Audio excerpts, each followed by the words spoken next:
একটা মানুষের জীবনে তার ভালোবাসার মানুষ খুব গুরুত্বপূর্ণ। হয়তো আমরা সেই গুরুত্বপূর্ণ মানুষটাকে বাছাই করতে ভুল করি, তাই কষ্ট পাই। আর তখন কষ্টের ওপর অনেক অভিমান করি, কষ্টকে অনেক বকাঝকা দেই। আসলে কি কষ্টের দোষ? আসলে আমরা সবাই চাই ভালোবাসার মানুষের কাছ থেকে সবসময় শুধু ভালোবাসাই পেতে, কষ্ট নয়।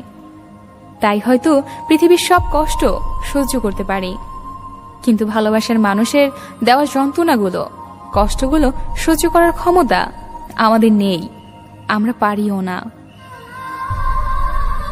আসুন সম্পর্ক করার আগে একটু ভেবে দেখি, সম্পর্ক টিকিয়ে রাখতে পারবো কিনা, মৃত্যুর আগ পর্যন্ত একসাথে থাকতে পারবো কিনা। কাউকে ভালো লেগে গেলে আর হুট করে ভালোবেসে ফেললাম, দুদিন পরে চোখের জলে ভাসলাম। একটা কথা মনে রাখবেন, ভালোবাসার মানুষ যেমন ক্যারিয়ার গড়তে অনেকটাই ভূমিকা রাখে, তেমনি অবহেলার ফলে তার জীবনটা নষ্ট করে দিতে পারে। ভালো থাকুন, সুস্থ থাকুন, ভালোবেসে ভালোবাসার মানুষের সাথেই থাকুন। কিছু কষ্ট এত বিশাল যা সহ্য করা যায় না, কিছু ব্যথা এত অসীম যা বুকে রাখা যায় না। কিছু মানুষ এত আপন যে হারিয়ে গেলে তাকে কখনো ভোলা যায় না। একদিন তুমি কাঁদবে আমার জন্য, যেমন করে আমি কাঁদি তোমার জন্য। একদিন তুমি আমাকে অনেক অনেক মিস করবে, যেমনটা আমি এখন করি। একদিন তোমার আমাকে অনেক দরকার হবে, যেমনটি তোমাকে আমার দরকার হয়।